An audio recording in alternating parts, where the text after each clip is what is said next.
Beaucoup de plaisir d'être là avec vous pour un nouvel épisode de la lecture des énergies de la semaine.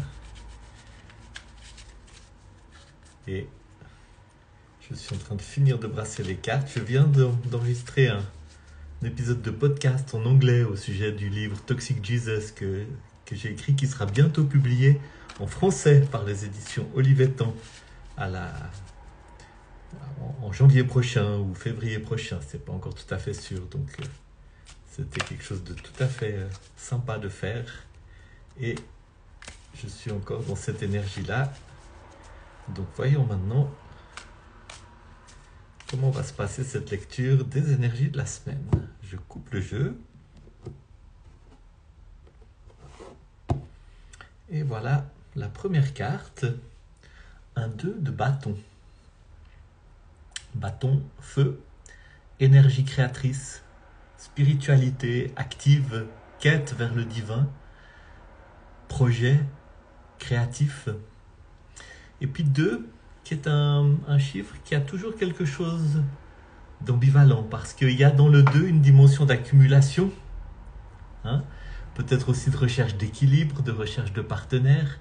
Puis il peut aussi y avoir une dimension de blocage. Là, on a plutôt une énergie qui se déploie à partir du centre et qui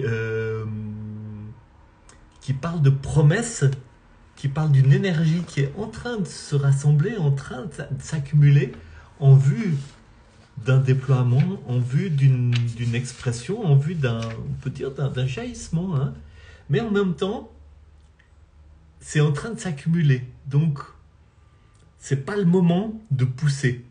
C'est pas le moment de forcer la main des choses. Il y a encore une gestation qui a lieu. Il y a vraiment une dimension de gestation dans le 2. Et donc, il s'agit plutôt de continuer à s'ouvrir, de continuer à chercher la guidance spirituelle, la guidance émotionnelle. Il s'agit de se mettre vraiment autant que possible en contact avec sa sagesse intérieure, avec son intuition, sans forcer les choses, pour que, quand ce sera le moment, le jaillissement puisse avoir lieu de quelque chose de complètement mûri, qui a vraiment été tout au bout de son processus de gestation. Et il s'agit avec le bâton d'un projet créatif, d'une énergie qui a besoin de s'exprimer, d'une énergie vitale peut-être en vous, qui a besoin aussi de trouver un lieu pour s'exprimer. Mais il y a vraiment cette dimension, ok. Ne forcez pas les choses, ne cherchez pas à enfoncer la porte. Prenez maintenant ce temps pour laisser mûrir la gestation, le mûrissement intérieur, l'accumulation de sagesse, la connexion avec le monde intérieur, pour que vraiment le projet ou l'énergie ou que les choses se préparent. Et à un moment donné, ce sera le moment de passer à l'étape suivante, et vous le saurez, vous le sentirez, ça se passera. L'énergie qui sous-tend ce 2 de bâton, c'est un as de coupe. La coupe, c'est un petit peu le contraire du bâton. Pas le contraire, mais un peu l'opposé du bâton, puisque le bâton, c'est le feu, la coupe, c'est l'eau. Et la coupe parle d'émotion, parle de réceptivité, parle aussi de spiritualité, mais dans ce que la spiritualité a d'accueil, d'ouverture au divin. Tandis que le feu, le bâton, parle de spiritualité dans ce qu'elle a de quête, d'aspiration vers le divin. Bienvenue. Alors, ce 1 de coupe, eh bien, il va bien avec le 2 de bâton, parce que l'as, c'est aussi une carte qui est pleine de promesses. Vous voyez comme cette coupe est grande, comme elle contient beaucoup d'eau, une eau qui commence déjà à déborder. Il y a vraiment la promesse de quelque chose qui va se passer, qui se prépare aussi, qui est là en germe au niveau du monde émotionnel, au niveau d'une plus grande intimité, d'une plus grande connexion avec vous-même, peut-être aussi avec des impacts sur vos relations, parce que quand on se connecte avec son propre monde émotionnel, il y a quelque chose qui change dans notre capacité d'entrer en relation et aussi d'attirer des gens autour de nous.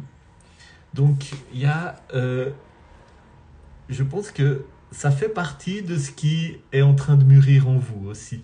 Une dimension d'ouverture au monde émotionnel, une dimension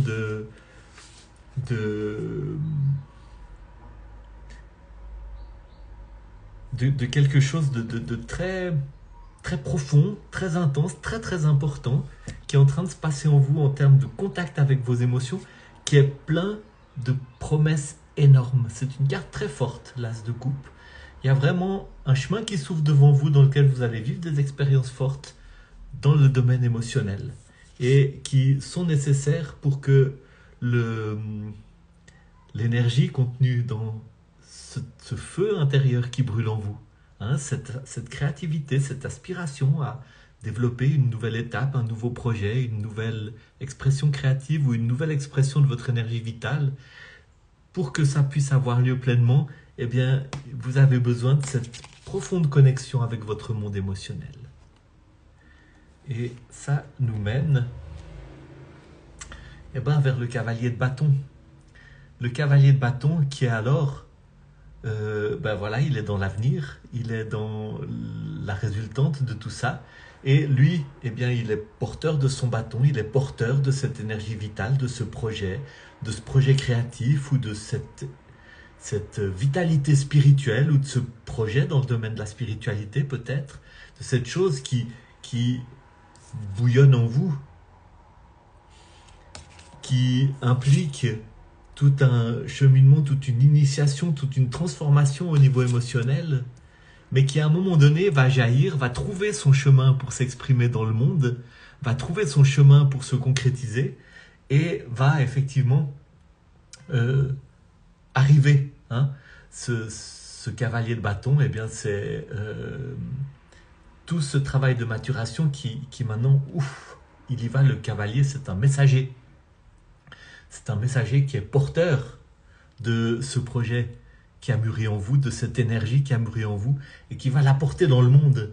Et ça dit qu'effectivement, ce travail qui, à ce niveau-là, est encore intérieur, profond et invisible sous la surface, va effectivement arriver à une pleine expression, pleine d'énergie, pleine de vitalité. Le chevalier, c'est une énergie de jeunesse, c'est une énergie de force, c'est une énergie de conquête aussi. C'est une énergie d'être vraiment porteur d'un message, porteur d'une énergie aussi. Voilà, c'est un tirage très simple qui vous parle effectivement d'une grande promesse, de quelque chose qui est en train de mijoter en vous et qui va trouver comment s'exprimer. Hein, qui va trouver comment s'exprimer. Faites confiance à ça. Ne vous coupez pas de votre monde émotionnel. C'est là que sont les sources vives de l'inspiration dont vous avez besoin pour que ce feu intérieur se développe. C'est fou, il y a comme une source intérieure qui doit jaillir, qui est extrêmement puissante, de connexion avec les émotions, de connexion avec le monde intérieur, et puis qui, paradoxalement, nourrit ce feu qui est en train de brûler, qui est de l'ordre, il y a la source intérieure, il y a le travail intérieur, et puis le feu, il parle de jaillissement, il parle d'expression, il parle de quelque chose qui va se traduire sans doute dans un projet créatif ou dans une expression de votre énergie vitale, et qui va à un moment donné effectivement trouver son issue, vous allez être porteur de quelque chose avec beaucoup de courage, beaucoup d'énergie, beaucoup de vitalité, beaucoup d'énergie jeune, un peu adolescente, mais très forte comme ça, pour aller porter le fruit de ce travail de maturation qui est en train de se faire en vous en ce moment. Écoutez, je vous souhaite tout le meilleur. Restez à méditer avec ça. Laissez ce tirage vous imprégner et trouvez comment vous l'approprier par rapport à votre propre situation, vos propres circonstances, votre besoin précis de ce moment. Et puis, rendez-vous la semaine prochaine pour un prochain tirage des énergies de la semaine.